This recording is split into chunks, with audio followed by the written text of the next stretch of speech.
Сэтгэл зүйн нууцуудын тухай ярьдаг Tycho Secret podcast-ийн маань энэ удаагийн дугаар эхэлж байна. Өнөөдөр би хоёр зочинтой оролцож байгаа. За манай байнгын зочин сэтгэл зүйч Жайна, мөн урилгаар зочин Энх Баяр ирсэн байна. За өнөөдөр бид бол илүү эмэгтэйчүүд бидний одоо жоо хоб бацж байгаа юм шигээр чөлөөтэй ярилцах болно. Энд маш олон асуудал дурддагдана. Заавал яг энэ гэсэн чиглэл байхгүй эмэгтэйчүүд биднэрт тулгардаг ээжүүдийн, эхнэрүүдийн, эмэгтэй хүний одоо нийгэмд байдаг бид бүгдийн дүр дээр ямар асуудал тулгардаг, тэрнийг яаж ялан дийлж гарсан тухай эсвэл бас яаж ялж гарах боломжтой тухай бид нар ярилцах болно. За ингээд миний урилгыг хүлээн авч ирсэн хүлэндээ баярлалаа.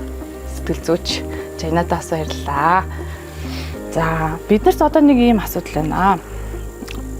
Гэртээ одоо байгаа эмэгтэйчүүд бид нарыг айгүйх үзэж байгаа. За ээжүүд маань их ярьдаг л да ингээд айгүйх бухимдалтай байгаад байдаг. Тэгээ тэр бухимдлаа хүүхдүүд рүүгээ өөрөө мэдлгүй ингээд асгаа гаргацдаг. Тэгэхээр тэр их уур бухимдлыг гаргацсныхаа дараа гимшил явагддаг гинэ. Одоо хүүхдээ загнаад ч юм уу зодоот ч юм хэлбэрээр гарчлаа. Дараа нь тэгээд би яач вэ? Хүүхдээ ингэчлээ штэ гэдэг айгүйх гимшээд идэг. Тэгэхээр энэ огцом ингэж их уур хүрээд байгаа энэ үед хүн өөрийгөө тайвшруулах боломжтой юу? Боломжтой. Яаж тайвшруулахаа биднэрт нэг юм арга зааж өгч. Яагаад гэвэл айгүйх ээжүүд гэдэг хүүхдээ зодчдаг. Тэгээд дараа нь гимшээд эхэлдэг.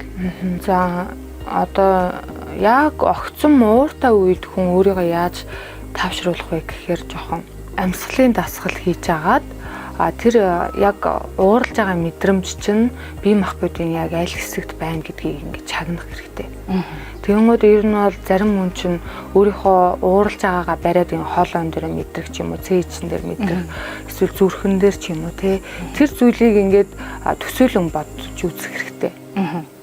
Одоо янз бүрийн хэлбэр дүрстэй гэж төсөөлөд үзээд тэр зүйлийг ингээд аваад би энэ оршихууруу ингээд явуулж ингээл аваад ингээд явуулж хат нөгөө юу яг боддороо өмнө нь ууралж исэн мэдрэмж нь ингээд байхгүй болчихдог тохиолдол байдаг байхгүй юу. Тохиолдол биш, энэ бол яг нөгөө тийм техник. Жишээ нь надад нэг маш их огцом ууртай, тэр огцом уураасаа болоод ерөнхийдөө хүүхдүүд айгүй их зоддог ээж хандж исэн баггүй юу. Тэгээ бит хоёр ингээд ажиллаад явж исэн 2-3 дахь уулзалт дээр ажиллачаад тэгээд маргааш нь тэр над руу эмчээ надад маш одоо хурдан хугацаанд яаралтай туслаач гэл үе мессеж өчөөд исэн. Тэгсэн чинь ингээд харсан чинь би хүүхдээ яг зодох гээд байна. Би амар ингээд уурлаад өөрийгөө ингээд хянцдахгүй би гадаа гарцсан. Би одоо гэртээ орохоос айгаад байна. Тэгэхээр надад маш хурдан хугацаанд ингээд туслаач гэдэг юм уу да би ингээд шууд ингээд видео кол хийгээл залгаал тэгэнгүүт тэр чинь ингээд маш их ууралж байгаа штэ.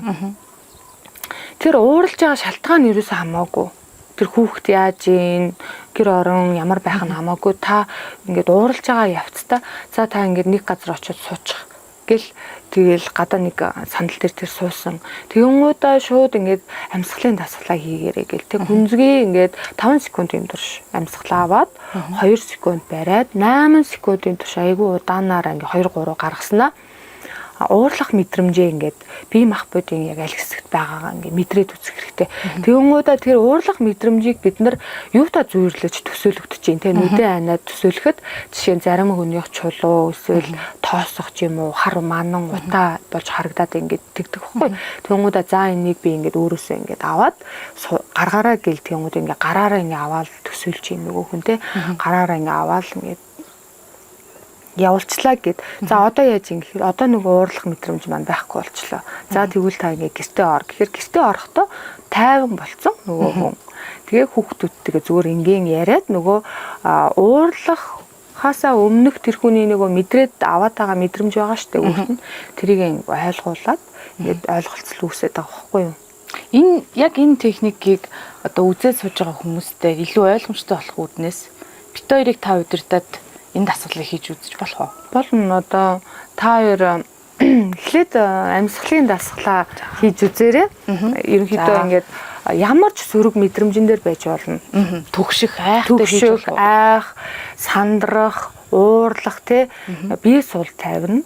бие суул тавина. Ерөөсөө нөгөө ийм сандралтай хүн ингээ бие чангалаад идэх байхгүй зүгээр ингээд автоматар би тайван байн гэл яг энэ орчноо мэдрээд хаан сууж ийн те ингээ сандал дээр байна уу, орон дээр байна уу, гадаа байна уу, энэ эргэн тойрон бол тайван байн гэдгийг ингээд эхлээд ингээд боддоор ингээ эргэн тойрон ингээ мэдрэх хэрэгтэй. Тэгээд нүдэн анаад за одоо бол инкулумбитоо 2 дээр бол уур хүрэх мэдрэмж бол байхгүй байна. Гэхдээ яг энэ амьсгалын дасгал одоо юуг бол ганцхан уур хүрэх мэдрэмжээс гадна айх түгших өөр сэтгэлийн одоо хитгөөрөлт авц үедээ хийж болно гэж ойлголоо.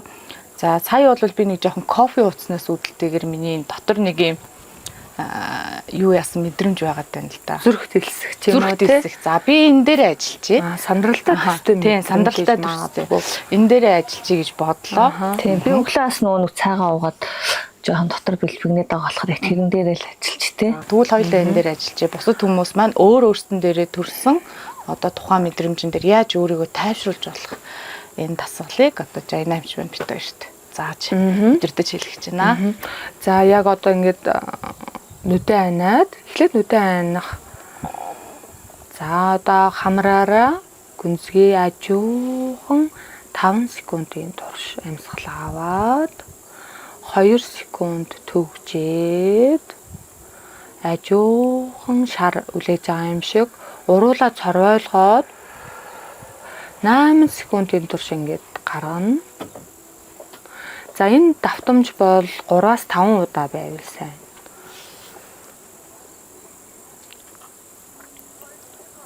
Маш удаанаар. Айгүй удаан гаргана.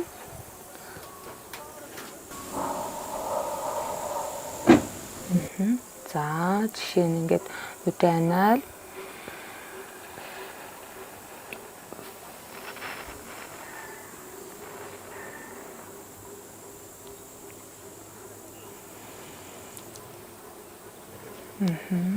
за 3 удаа болсон бол одоо яг тэр та нарын сандралтай төстэй тэр мэдрэмж чинь яг бие махбодын аль хэсэгт мэдрэгдээд байгааг ингээд төсөөлөөрөө мэдрээрээ зүрхэнд байна уу, зарим хүнийхэн аюулгаа тэр байдаг, зарим нь цээж, зарим нь хоолоо, зарим нь ингээд тархинд гэл янз бүр хүн болгоны яг өөр өөр төсөөлөгдөд идэг. За минийх цээжин дээр уулзж байна. Цээжинд байна. За ихүүлэн Минийхээ нэг ходоод орчим дээр л. За одоо дотроосоо өөрөөсөө асуун. За энэ мэдрэмж юутай төстэй надад харагдаж байна гэд зүйрлэн гэд харна. Толгооноос хөлний үзүүр хүртэл те аюулхаа цээжинд байгаа тэр мэдрэмжийг сканерлаж өөрийгөө харж үзнэ. За минийх нэг гурвалжин пирамид хэлбэртэй бол энхүүлэнгийнх минийхээ ингээд нэг юм савтаа ус дүүрсэн тэр нь ингээд салхиад байгаа юм шиг. Маш сайн байна. За одоо тэр зүйлийг аваад төсөөлөд 2 гараар авч ингээд төсөөлөөрөө. Би бас өөрөө ингээд төсөөлөд үзье.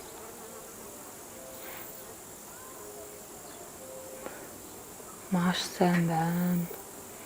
За 2 гараар аваад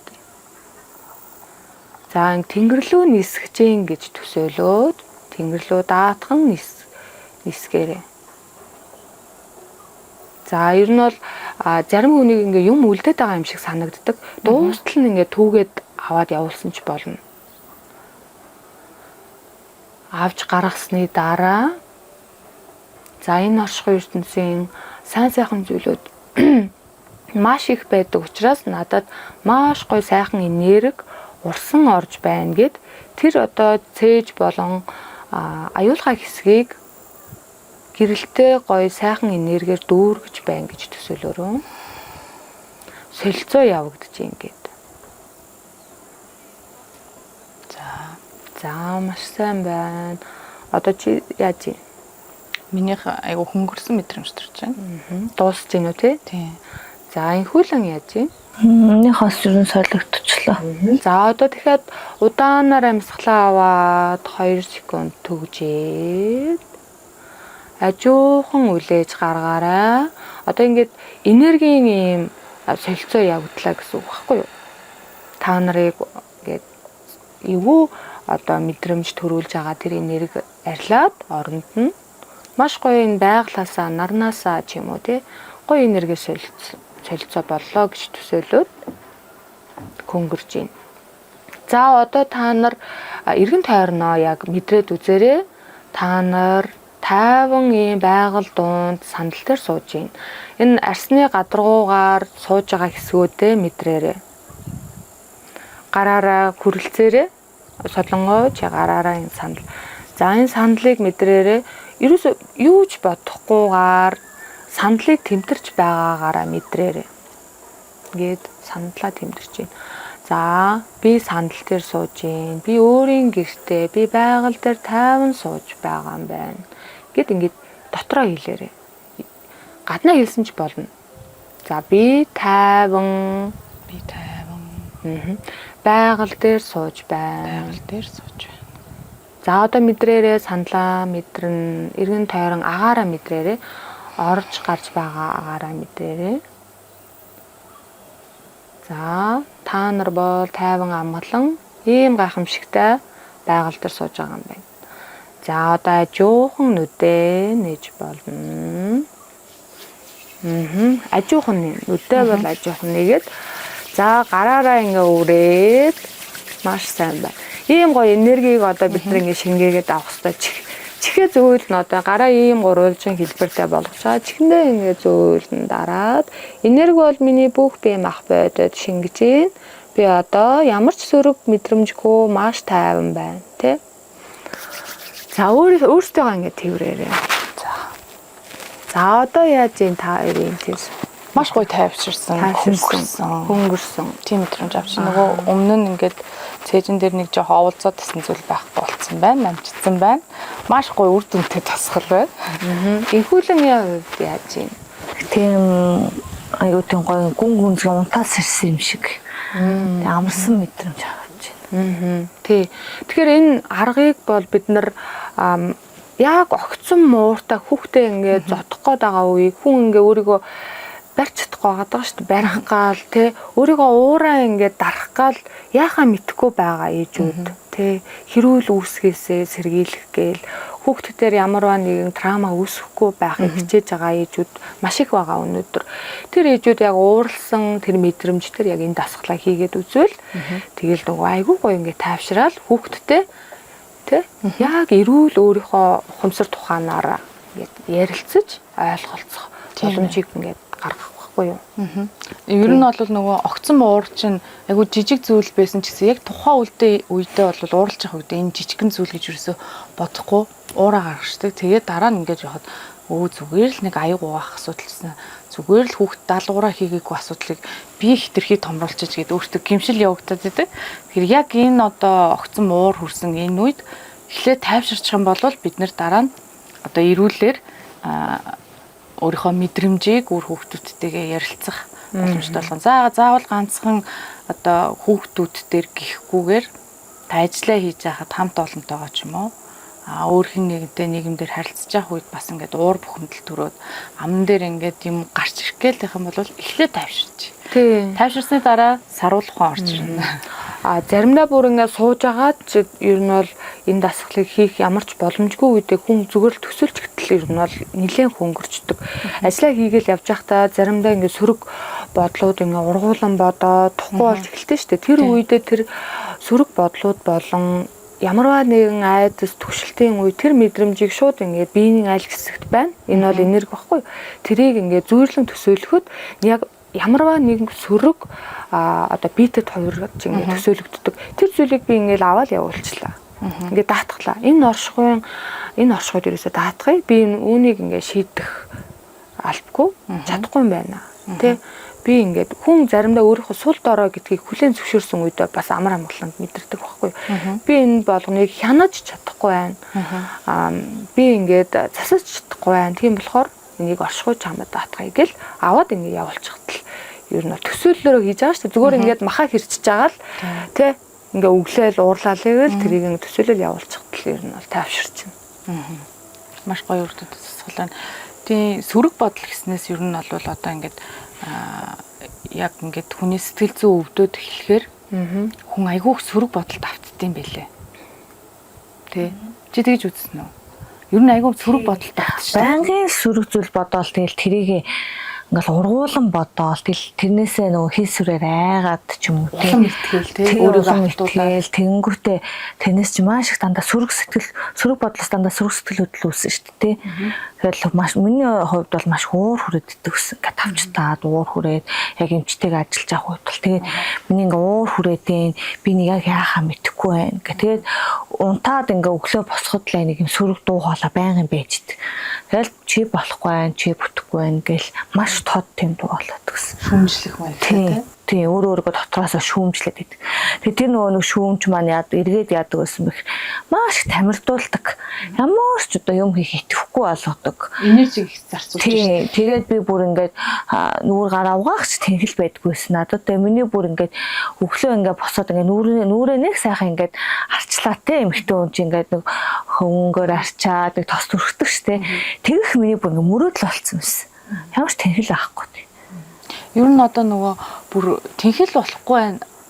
Тэнхэл байхгүй байна гэд хүмүүс айгүйх ярьдаг болсон л доо. Энэ бол нөгөө сэтгэл гутралын хүн хэлбэр мөн үү? Ер нь бол сэтгэл готролтой хүн чинь мэдээж сөрөг мэдрэмж, сөрөг бодолтой байгаа шүү дээ тийм. Тэрнээс гадна одоо сэтгэл готролгүй хүн ч гэсэн ер нь нийгмийн стресснээсээ шалтгаалаад эргэн тойрны тухгүй байдлаасаа болоод ч гэх юм уу тийм. Өөрийнхөө тухтай орчноос ингээ гадуур гарахтаа хүртлийн иймэрхүү зүйлүүд болдог байхгүй юу? Тэгэхээр яагаад тэнхэлгүй болж байна вэ гэхээр бидний ийм сөрөг бодлууд тэ сөрөг одоо ийм ургуулan бодож байгаа байдлуудыг бүгдээ нь яг үнэндээ энэ болгон дээр энерги зарцуулагддаг. Энэ болгоныг шингээж авах гэж боловсруулах гэж бидний тамир тэнхээ барагдаад ер нь бол энерги бол сөрөг зүйл дээр л ер нь ихэвчлэн зарцуулагдаад байгаа болохоор би яг бодиттой өнөөдрийн төлөвлөсөн ажил дээр ямар ч энергигүй ядарсан байдаг байхгүй юу? Тамир тэнхээгүй болчдөг. Тэгэхээр энэ бол зөвхөн сэтгэл готролтой хүний асуудал биш. Ер нь бол сөрөг бодол айгүй их боддог, ургуулan боддог хүмүүст тий маш их түгээмэл ядарсан мэдрэмжтэй байнга явдаг хүмүүс маш их байдаг. Ядарсан мэдрэмж гэхээр л санаж л та. Би бас ингээд төрснийхөө дараахан гэртээ одоо хүүхдүүдэд харж байгаа үед надад яг тэр мэдрэмж байнга бас байдаг гэсэн юм. Ингээл гэрийнхээ ажлыг ингээ хийж яхахта өөрийн мэдлгүй сөрөг бодолд автчихдаг. Тэгэл одоо ургуулan бодоол те одоо болоогүй зүйлийг болсон мэтээр бодоол нэг хүний санаандгүй хэлсэн үгийг хүртэл ингээл гүнзгий сөрөг тал руу ингээл хөврүүлж бодоол. Тэгэл яг тэр үеийг ингээ ажиглахад нэр би айгүй ядарсан мэдрэмжтэй байдагс. Нэг жоохон аяга угаагаал, нэг жоохон хэмжээл, нэг ятраал очиол нэг хөвтмөрч шиг өөр илүү дутуу зүйлд ингээ зарцуулах энержи байхгүй байгаа юм шиг. Тэгэж санагддаг байсан. Магадгүй одоо эндээс үзээд сууж байгаа танд яг тийм мэдрэмж төрдөг байх юм бол бас ажиглаад үзээрэй. Бидний одоо сөрөг бодлоод бидний энергийг айгүйх сорж идэг байх нь байна. Тий сөрөг бодол чинь дотроо өөрийгөө шүүмжлэх чинь хамгийн өндөр одоо хүний энергийг авдаг. Яагаад гэвэл гэртээ ингээд хүүхдээ хараад сууж байгаа хүмүүс номер 1 ухамсарлах зүйл бол юу вэ гэхээр энэ бол зүгээр хөвтөд хараад сууж байгаа зүйл огт биш байхгүй юу. Манай нийгэмд бол ийм нэг гэртээ сууж байгаа хүн бол арай зүгээр сууж ийн арай сул дорой метр ийм ойлголт байгаа боловч энэ бол нийгэмд оруулж байгаа маш том хувь нэмэр тий хүүхдээ зөв хүмүүжүүлж нийгэм зөв хүн болгож гаргаж ийн гэдэг чинь энэ нийгэмд оруулж байгаа маш том хувь нэмэр шүү дээ. Энийг бид нар боддоор өөрөөрт анхааруулаад ухамсарлаад маш том тийм бахархалтай зүйл хийж байгаа гэдгийг хүлээн зөвшөөрөх ёстой. Бид нар эсэргээрээ нөгөө би нийгэмдх байр сууриа алдчихлаа. Би ингээд орлохгүй, хүний гар хараад, санхүүгээ хараад гэл сөрөг талаас нь хараад байгаа байхгүй юу? Үгүй.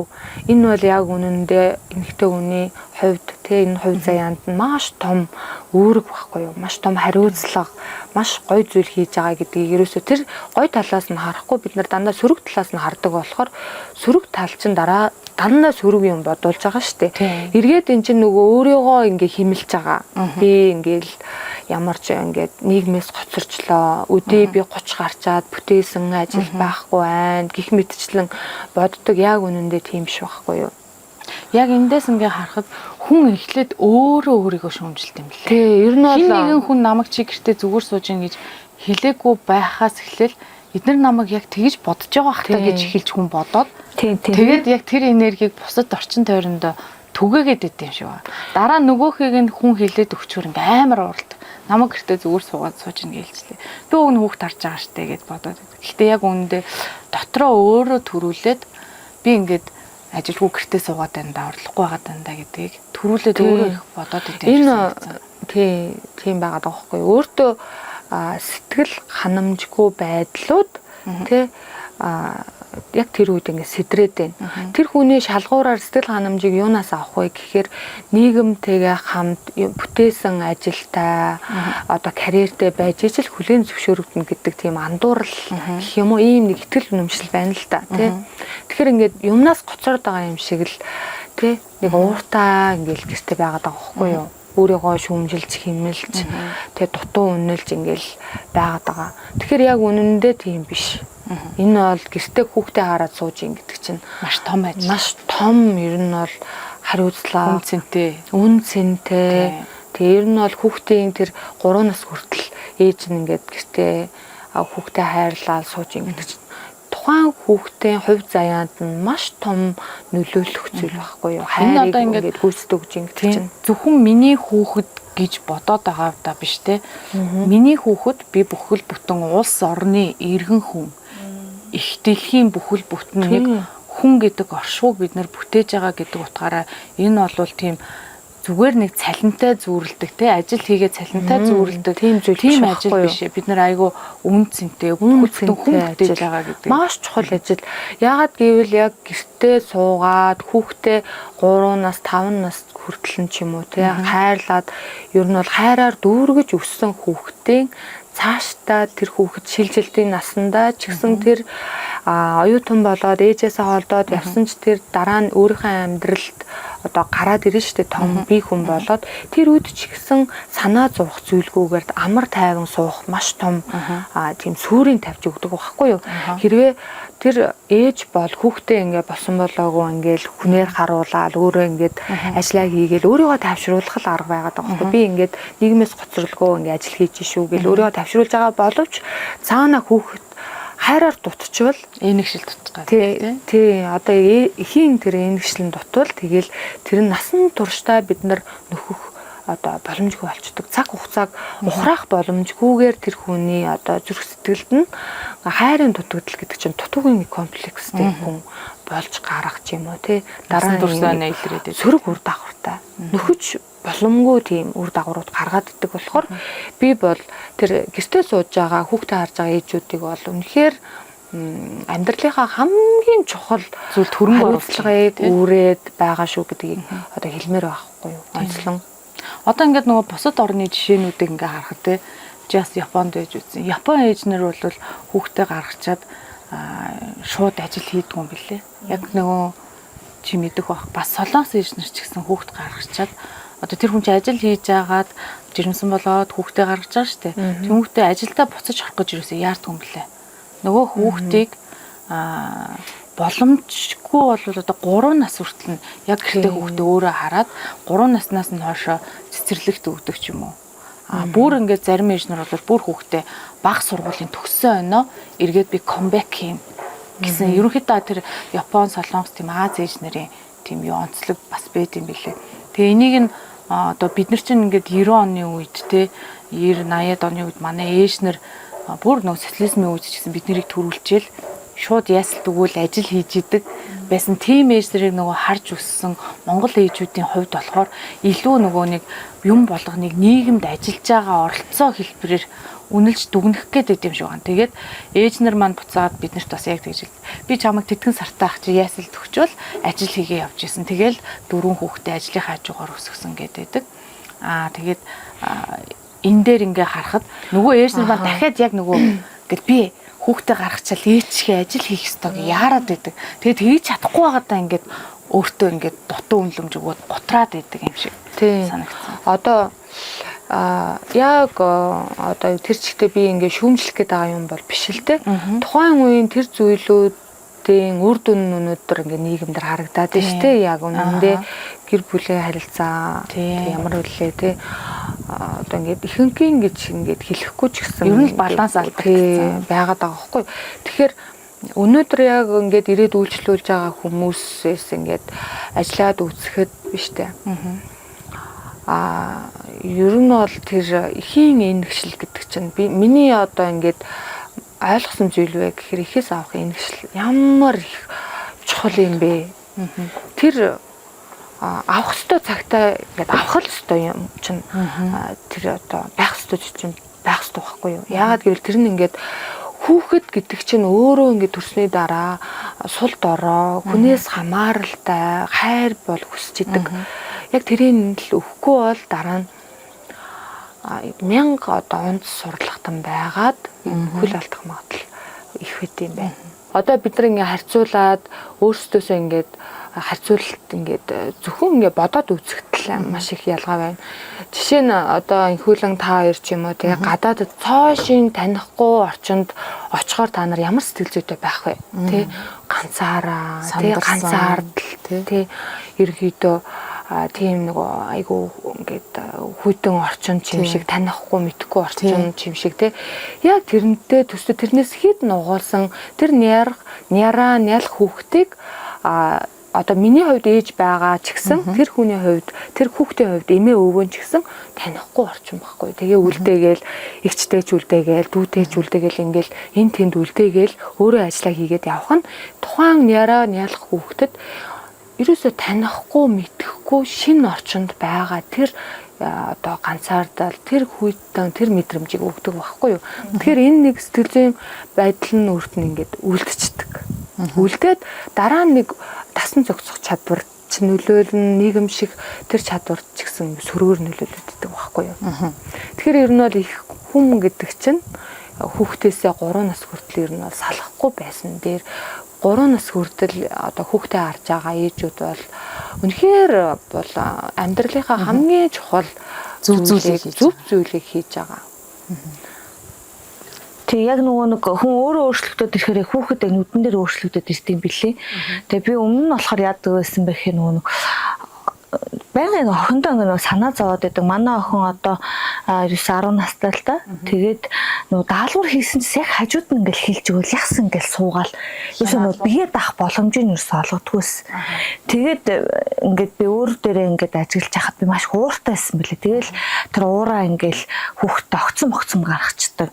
Тэгэл нэг юм ингээл асууж хахад нь за гэлтэй. Би өөрөө маш их өөртөө итгэлгүй. Тэгээд дуугаа хүүхд байсан уу хэлэх гэснээр илэрхийлж чадахгүй. Тэгээд тэр маань эргээгээд миний нөгөө бамбайн үйл ажиллагаанд нөлөөлсөн билээ.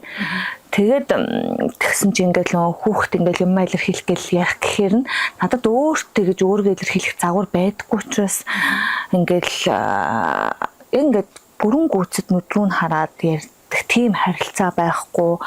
Тэгэл өмнөөс нь ингээл хариулцдаг. Дандаа өмнөөс нь юм хийдгсэн бэл.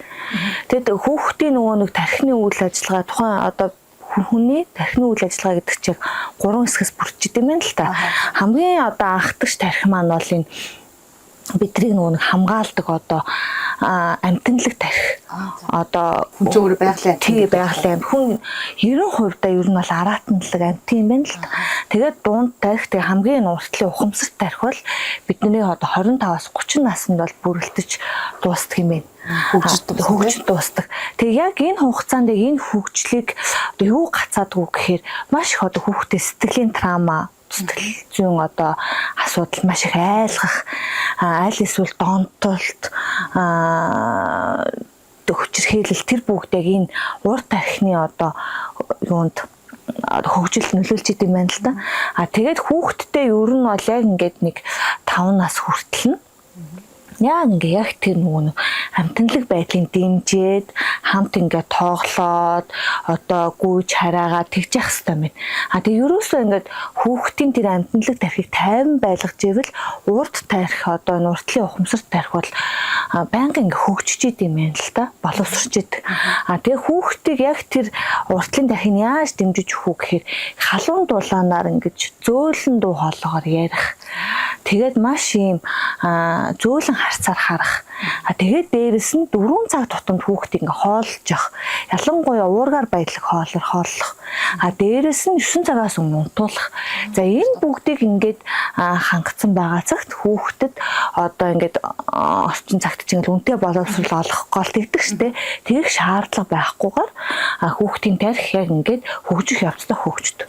Тэгээ хүүхдүүдэд маань бас юу байдгүй гэхээр би ингээд хичээлээ хийхгүй ингээд зүгээр суугаад байвал би хичээл дээр муу авчиндаа гэсэн тийм ухамсар ерөөс төрдгөө. Яагаад гэвэл тэр маань тархиныхаа одоо хөгжлөөсөө шалтгаалаад өөрөө ирэхгүй хүүхдтэй юм байхгүй. Одоо ингээд би ингээд зүгээр суугаалал ирээдүйд муу хүн болно доо гэсэн тийм зүйл хүүхдэд ерөөсөө байхгүй гэсэн. Тэгээ би охин дээр одоо юу ажилласан бэ гэхээр маш ингээд би өөрөө тайван болоод ирсэн чинь хүүхд маань маш тайван болоод ирсэн. Тэгээд би ингээд охиноо өөртөө ихтэй олохын тулд ээж нь ингээд чамайг сонсноо. Чи ингээд хэлэх гэсэн зүйлээ бүгдээ сайхан хэлж байгаарэ. Тэгээ ээж нь үргэлж чиний одоо талд байна. Одоо юу ч хэлсэн ээж нь чамайг дэмжин, туслана гэд ингээд итгүүлсэн чинь хүүхэд өөр ирэхгүй би даат юм бэл. Тэгээ манай охин ч одоо би гэрийн хаа ингээд даалгавар хийж ахт ингээд яс хажууд нь суугаалтай ингээл тоо болгоны зааж өгөөл өсөг болгоны хэлж өгдөг гэсэн чи одоо ингээд хичээлээс орж ирэл өөрөө ингээл нам даалгавар аягаал суудаг. Одоо миний ямар ч оролцоо байхгүйгээр тэр хүүхэд ингээд дүнгээ аваад гарч байгаа байхгүй юу?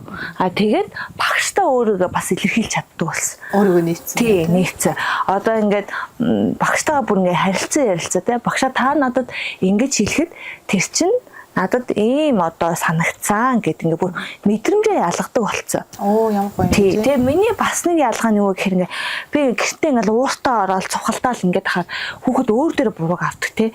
Би муу хүүхэд байгаа учраас би ингээ болохгүй байгаа учраас ээж уурлаад байна гэж бодсон ш. Тэнгүүт би ингээ ууралчингуудаа уучлаарай ээж нь ингээ ядраад байгаа болохоос уурлаад байгаа шүү. Чамаас болоогүй шүү. Тий. Би өнөөдөр хачаалтаа байлаа. Ээжийнх нь уур хүрээд байна. Чамтай холбоогүй шүү гэдэг ингээ төрөл хэлцдэг.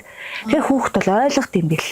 Энд чинь тэгэхээр нөгөө хүүхд чинь өөрийгөө буруутгах мэдрэмжээс дараа сэргийлж өгж штэ. Ер нь одоо насанд хүрсэн өөрсдөө юм болгон буруутгадаг хүмүүс одоо бидний насныхан бол айгүйх байдаг штэ. Тэр чинь ер нь бас ийм ахуйн харилцаанаас үүсэх боломжтой зүйл юм. Тий, Тэг яг нөгөө мэдрэмжээ таниад эхлэхээр хүүхдэд гэсэн тэр мэдрэмжийг одоо ялгах тэр мэдлэгийг олгоод тэгээд бас хүний нөгөө харилцан яриа хүртэл хүүхдэд яг тэр эргүүлээд өөрийгөө яаж илэрхийлэх тэр загварыг суулгаад өгч тийм.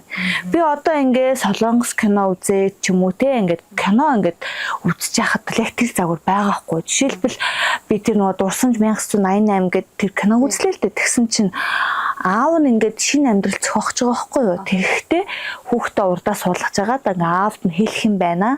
Тэгээд ингээд одоо аав нь насаараа ингээ ганцаараа амьдарч чадахгүй.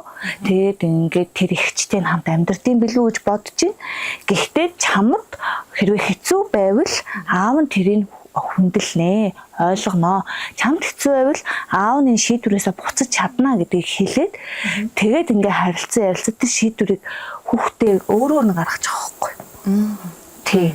Нэр одоо томчж хэлсэн ингээд хүүхдийн санаа бодлыг ер нь асуух байдал баг байдгүй тий. Чамд ямар санаа тулгадаг тий. Би ингээд баг зарим тулгаж хэлэхгүйгээр шууд амьдрал эхлээл шууд нэг танихгүйгүй амьдралдаа оруулж ирэл шууд ингээд бүх юм яваал нөгөө хүүхдэд ямар санаад тухайл тий хүлээж авах байдал нь явах бол гэдэг. Тийм ер нь бол одоо эцэг эхчүүд хүүхдүүд ингээ насанд хүрээгүй болохоор ойлгодоггүй гэж боддог.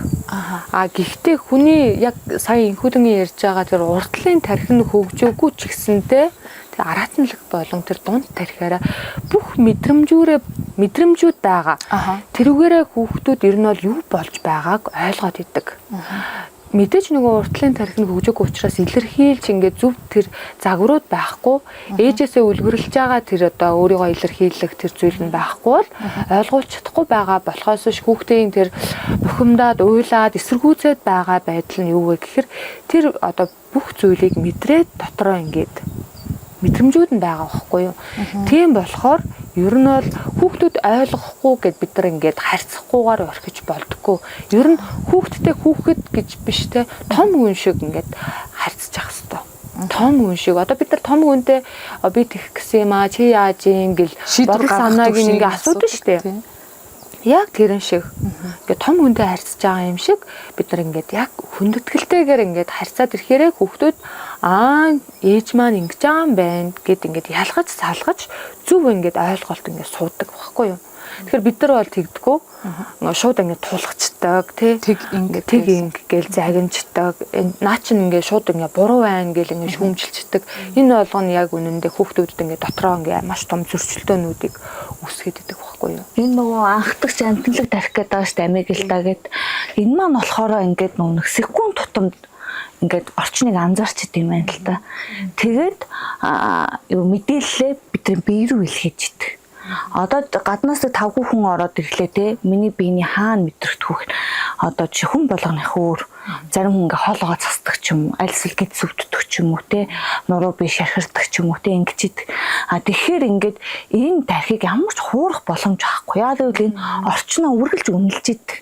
Тэгээ хамгийн гол энэ тархины маань одоо чухал үүрэг юу гэхээр бидийг хамгаалах. Ялангуяа одоо травманаас ингээ хамгаалдаг байх нь л те. Энэ хүн миний одоо энэ эзэнд одоо сэтгэлийн шарх өгдөг шүү. Сэтгэлийн тавгуут дурдаг шүү гэл зайлсхийгээл нөгөө хүн маань тавгуутай л нэг бол зүхтдэг. Нэг бол ингээ мөс шиг хөлдчихдөг. Нэг болохоор тэмцээд ингээ уурлаад идэм юм л да. Тэгээд ямар үед бас яг энэ бид нар ингээ том хүмүүс ч гэсэн одоо 30 гараад ингээд энэ ухамсар тарих маань ингээд гүцэд боловсрчлаагаа бодъё л та тий.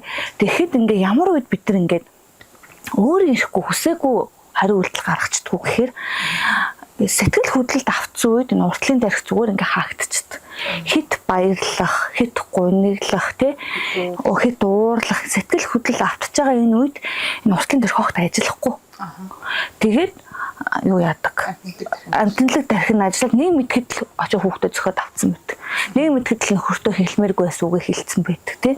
Тэгэхээр 50 эхлээд хүн одоо өөрийгөө ойлгохыг хүсчээвэл би охиндоо хэлдэг байхгүй миний охин хичээлдээ ингэ шалгалт эхлэх гэдэг юм уу тий. Хичээлд ингээд эхлэхүүдээр заавал ингээд гүнзгий амьсгал аваад ингээ өөрийгөө ингээ тайвшруулад аль эсвэл мөрөө ингээ дээшлээд ингээ суллаад ингээд өөрийгөө ингээ аль эсвэл ингээ нэг хилээ тагнаадаа ингээ хүргэж байгаа ингээ суллах боломж өгдөг байхгүй тэгж байгаарэ гэд ингээ заагаад өгцөө. Тэгвэл одоо илүү нөгөө нэг боддог тархин ажиллах гэдэг шүү дээ тийм байна. Тайвширж ийж хүний боддог тархи ажиллаад амтналаг тархи юу ах юм бэ? Амрааж өхөн тийм. Тийм мэдээлэл. Гол асуул байна мэдээд авчмаар юм байна. Ингэж байгаа. Ингээд энэ нөө самардаг заслын нэг төрлөлтөө ингээд сайн ингээд мөрөө дээшлүүлж жаад ингээд суллана. Аль эсвэл ингээд хилээ ингээд нөгөө нэг дээш нь ингээд тагнаандаа ингээд хүрэж жагаад ингээд суллана. Тэгээ одоо орчин цагт яагаад их ингээд бамбаа ингээд өвчлөөд байна уу гэхлээр байнгын нөгөө нэг зангиралтай, чангаралтай. Одоо энэ бүх булчингийн чангарал чинь өөр стрессээс үүдэлтэй. Тэнгүүтээ энэ булчингийн чангарал гэдэг чинь өөрөө өвчин болж идэв. Тий. Ер нь бол ингээд булчингийн зангирлууд л ингээд тэнд очиж бөөгнөрөө чангараад өвчин болчихж байгаа байхгүй юу. Тэгээ вүү аваа гэж байдаг. Энэ хоолоогоо ингээд одоо манай Монголын уламжлалт хөөм яага шүү дээ. Тэр бол маш сайн. Ингээд үү гэдэг ингээд 9 секундын турш энэ хоолойг чичрэхээр бас нэг хүний нөгөө хоолоон дээр одоо зангираад хэлж чадаагүй гэсэн ч юм уу те. Тэр бүгд ингэж суллагдчих. Тэнийг гэхдээ энэ авиг гаргахдаа бол өдөрт 1-2 хийхэд хангалттай. Өвчлөл гэд ингээд ярьснаас одоо хүүхдүүдийн дунд айгүй хоолойны өвчлөл байдаг. Ангинтай. Энэ юунаас сэтгэл зүйн ямар нэг асуудлаас үүсдэг болов яадаг бол ер нь бол хоолойны өвчнөд тэр бамбааны өвчнөд тэр ер нь бол хоолой орчмын өвчнүүд чинь дандаа хувийн орон зай алдагдаж өөрийнхөө байгаа байдлыг илэрхийлж чадлагүй дотроо ингээ хоримтлуулснаас болдог байхгүй юу. хүмүүстэй ингээ ажиллаад ирэхээр яг нөгөө хувийн орон зай нь алдагдаад тэрийг нөгөө илэрхийлж чадахгүй те айх айцтаасаа болоод ч юм уу намайг буруугаар ойлгочихгүй дээ тухайн хүн гомдчихгүй дээ гэл нөгөө өгнүүдээ дотроо залгиж байгаа хүн чинь яг хоолон дээр ингээ барайл те хавчаал яг энэ мэдрэмж бол байгаад идэг. Тэгэхээр энэ мэдрэмж чинь тухайн үед хэсэг хугацаанд ингээ мэдрэгдээд алга болчлоо гэж бид нар боддог. Гэтэл биш. Энэ бол ой санамж болоод ингээ үлдчихдэг. Дараа нь дахиад тэр үйл явдал ингээд давтагдсан үедээ нөгөө хоолой автомат баригдаад дахиад нөгөө өөрийнхөө үгээ хэлж чадахгүй зангираал энэ чинь ингээд бүр ингээд насан туршны юм байдал үүсгэж байна. Манай эмч бид хоёр болохоор миний нөгөө Бамбаа дээр ажиллаж исэн бас энэ ангийн дээр ажиллаж исэн байхгүй. Тэгээд яг психо соматик дээр болохоор хүнийг их шүүмжилдэг хүн хоолойны ангинтай байдаг гин. Тэгээд би ингээ хоолойны багаас ингээ хоолой өвдөд халуураад тэгээд ингээд энэ маань бүр ингээд махан ингээ томроо тэг үе мөчөндөө ороод надад маш зовиртой гэсэн байхгүй. Тэгээл өвөл болохоор жоох ингээ би ерөөсөө ингээ нэг мэд чи 3 жил зарим гэдэг хүсэн. Хүүтэн юм мэдчихэр шууд ингээл өвдөл магаш нь халуураа авчичдаг. Тэгээ одоо бол би хүснээрээ одоо хүүтэн юм мэдж уугасан ч яах ч тгүү. Тэгээд манай эмчтээр ингээ миний ингээд дал тухамсартай холбогдоо шалтгааныг асуугаад ингээ хүүхд насан дээр очлоо л та. Тэгтэл би ингээ мөлхөд явж байгаа хүүхд байгаа байхгүй. Тэгтэл манай аав ангинтай. Тэгээ одоо тэр нь ингээ үе мөчөндөө ороод ингээд нөгөө үе мөн жоох нэтлэн хавтцсан мэд. Тэгсэн чинь ингээл аав тэнд ингээл манай аав шооч хүн байхгүй юу. Тэгээ хүмүүсийг ингээ явуулдаг. Тэгээ ямар сайндаа ингээл нэг хүн ингээл нөгөө нэлээ ингээл 100 ингээл харгалцсан байж бол цагаан малгай өмсөл би ямар байна гэд хэлсэн чи а чи нэг хар талхан дээр төрчихсөн нэг смартан шиг байна гэл тэнгууд ингээл бүгд ингээл нэрх гэл инээлтэл тэгдэг. Тэгсэн чи би ингээл мөлхөөл явж бол ингээл аав руугаа арч аав нэг хүн яг тэгж ийна.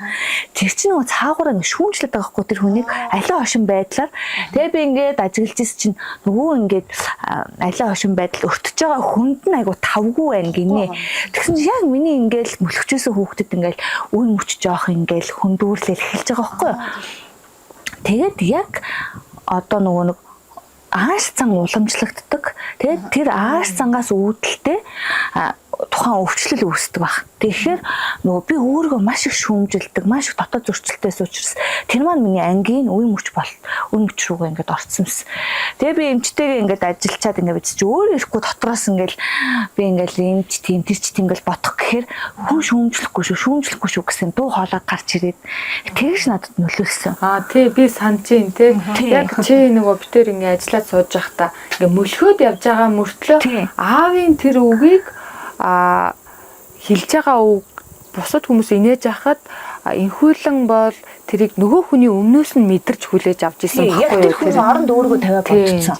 Тэгэхээр тэр одоо мөлхөж байгаа хүүхдгээ боддоо энхүүлэнгийн мөлхөж байгаа үе гэхээр хүүхэд юм ойлгодоггүй гэж бид нар ингэ боддоо шүү дээ. Биш байхгүй юу? Энэ хүүхдэд бүх мэдрэмж байгаа болохоор ерөнхийдөө тэр бүгдийг нь ойлгодог. Ер нь бол хүний нөгөө дал тухамсар чи яг л нөгөө онгоцны хар хайрцаг шиг. Бичигдэл ажиллаад бичээд явж идэг. Тий, одоо хүн ингээд бүрэлдэн бойжхоор ихийн хөвлөд хамгийн түрүүнд мэдрэлийн систем нь хөгждөг. Тэгэхээр мэдрэлийн систем нь хамгийн түрүүнд нөгөө хэлж байгаа тий. Тэр одоо амигдала ч юм уу тэр дунд тархинууд нь ингээ хамгийн түрүүнд ингээ нухснаас их ингээл хөгждөг байхгүй юу.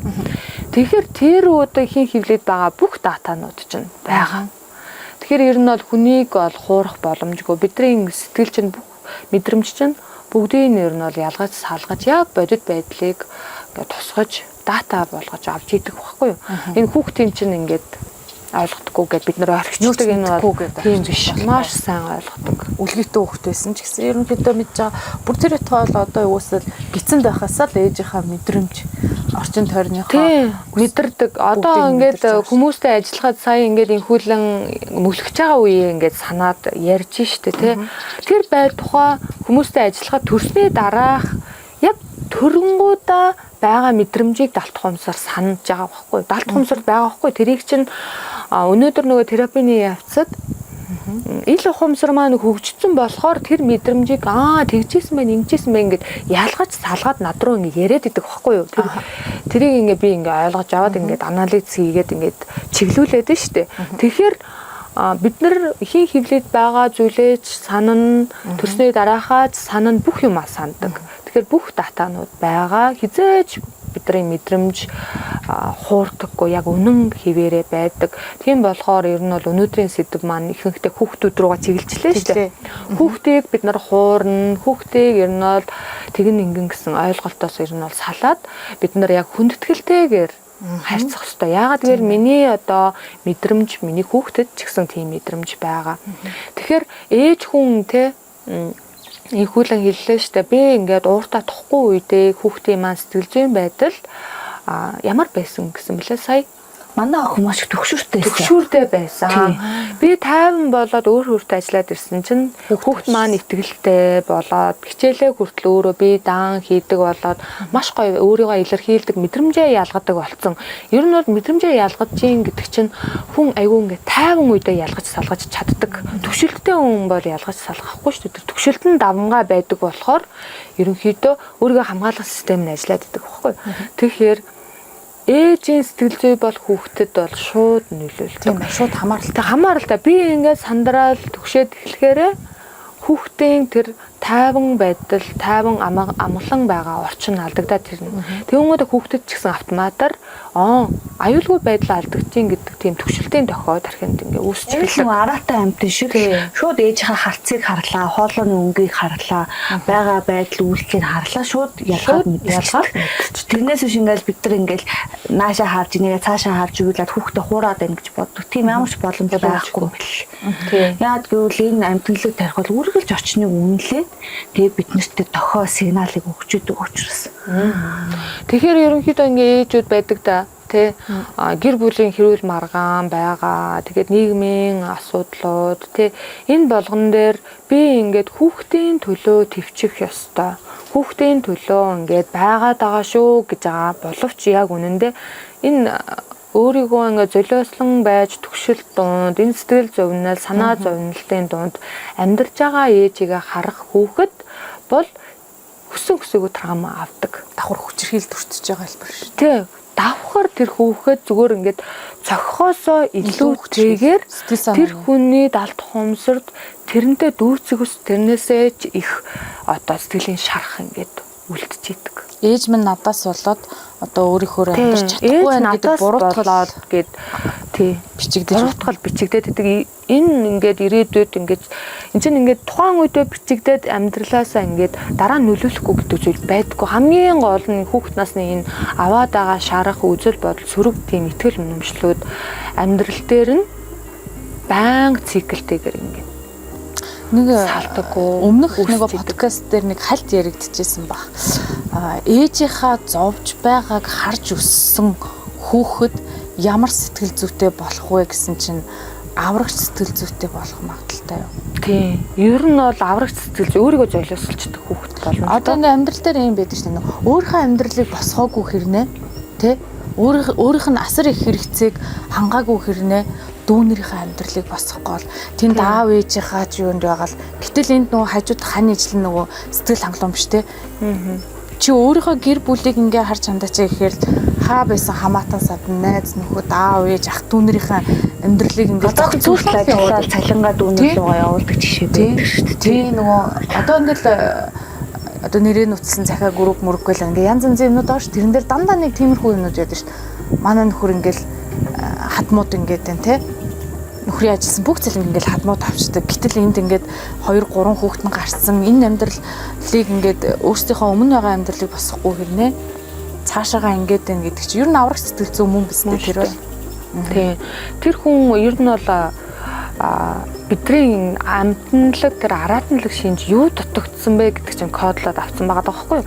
Миний одоо өмнөх амьдрал, миний одоо ээжийн тэр зовж байгаа байдлуудыг би тайвшруулах ёстой, гоё болгох ёстой гэдэг код айл уушаа суудсан байгаа. Болохоор тэрийг би хийх ёстой гэдэг зүйлийг хангах гад өнөөдөр би ингээ 30 40 гарсан ч хамаагүй тэр үйлдэлүүдээ ингээ хийгээд идэх ухамсаргүйгээр өөрийн ирэхгүй.